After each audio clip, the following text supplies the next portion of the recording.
Hey guys, welcome to our channel English Learning. In this video we will learn the meaning of behind in English and Hindi. If you like this video, kindly share this to all. Meaning of behind in English is in or to a position further back than, or at or to the far side of something.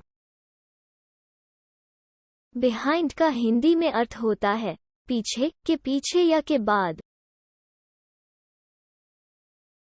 Example sentences: The sun disappeared behind heavy clouds.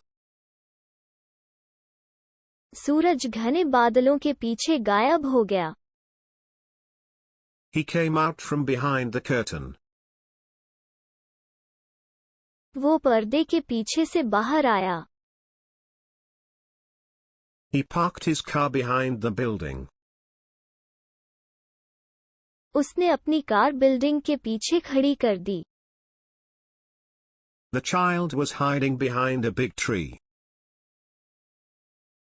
बच्चा एक बड़े पेड़ के पीछे छिपा था. I knew you were behind this. मुझे पता था कि आप इसके पीछे थे.